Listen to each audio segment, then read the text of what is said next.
You guys next to me. One of the first questions that I wanted to ask is being a part of Team Rudy. I know everybody knows you guys been a part of the world since it's been the world. Uh-huh. So, how do you guys feel about being the part of the world on the 50th anniversary? How does that feel? Oh, it feels awesome. Really, really excited to be here, and wouldn't have missed it for the world. I know that's right.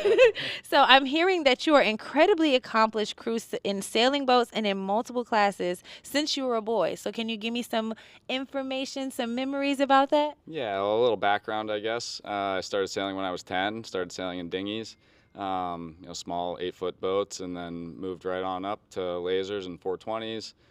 Started sailing beach cats in 2010 with John Casey, and ever since then, I've just loved sailing beach cats because they're fast and really fun to sail. So yeah, that's pretty much. And I teach sailing for a living, and I'm the director of sailing at the Sarasota Yacht Club. So shout out to the Sarasota Yacht Club. Thank you for letting me be here, and love working there. Yay. So he says, you hear him? He says he teaches. So we've been talking about getting the youth involved in the World 1000 and just racing in general and sailing in general. So here is someone right here who can educate you guys. Can you tell them how they can contact you if they're looking for help? Oh yeah, well anytime, give me a call. You don't have to put your number out Yeah, no, there. I know. Definitely not putting my number out there, but yeah, you can contact me via email, or I'd love to talk to anybody that's looking to sail beach cats or any boat in general. That is awesome. So with being a part of the race, how is it imperative for you guys to navigate the, like I've asked a lot, the up and down waves of the mental strain and the physical strain being out there offshore? Yeah, well, the physical strain for me has been really difficult because I hurt my leg on the second day during a capsize, so I've just been trying to recover from that. A lot of bruising and swelling.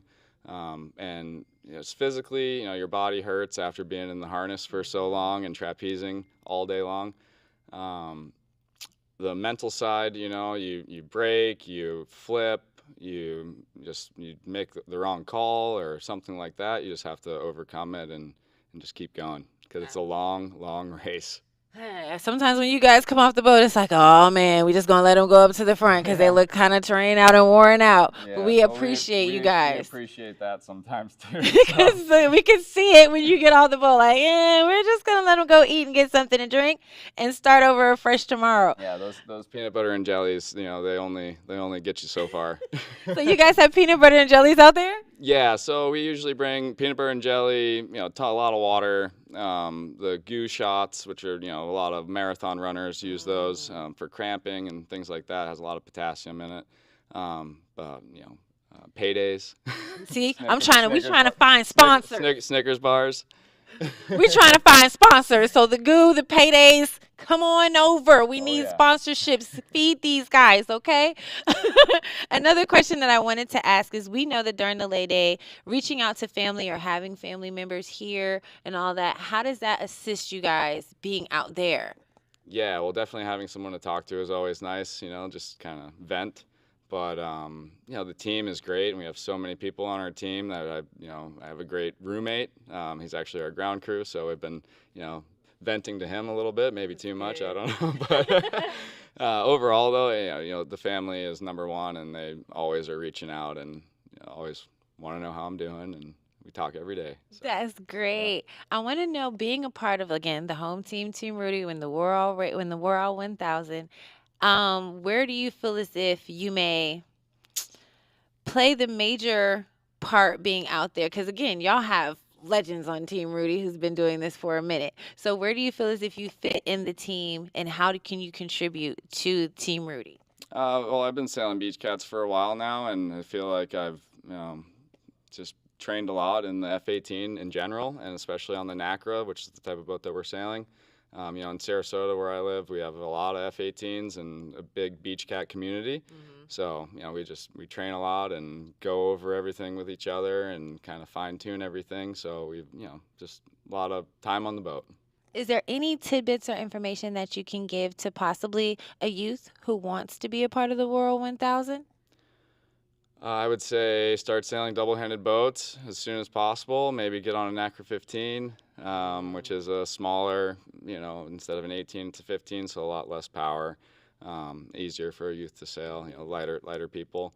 But yeah, the NACRA 15 is definitely the catamaran for youths to start sailing. If they want to continue beach cat sailing.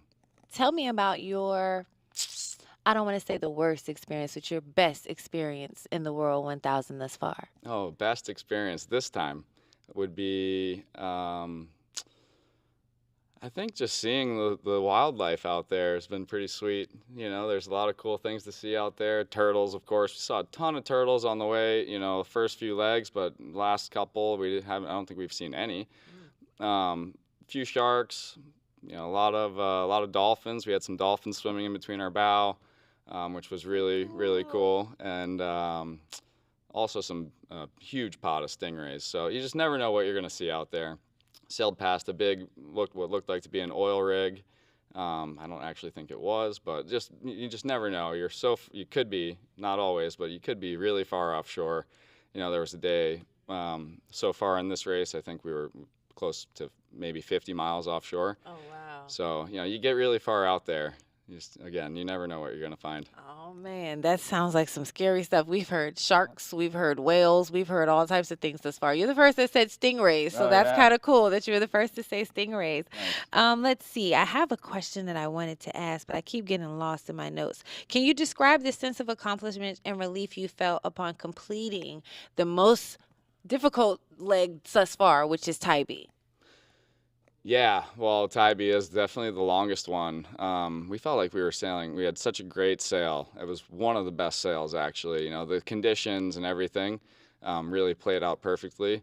Not in our favor, but it was a very nice day of sailing. Again, yeah, it starts to get dark, starts to get a little cold, but it's a long way, and it definitely feels great to just accomplish it. I'm glad that you felt great to accomplishment. Well, you have a lot of fans out here with Team OBX. We know you have family that is at home. But eventually, we're going to get a chance to correspond with the comments. But did you like to say anything to your fans or family at home? Oh, just thank you guys for all the support. Well, that's short and simple. Thank Short you and so sweet. much for your time. I appreciate it. It is Nikki here with the World 1000 in the beautiful Folly Beach, South Carolina. And, whoop, I'll be back.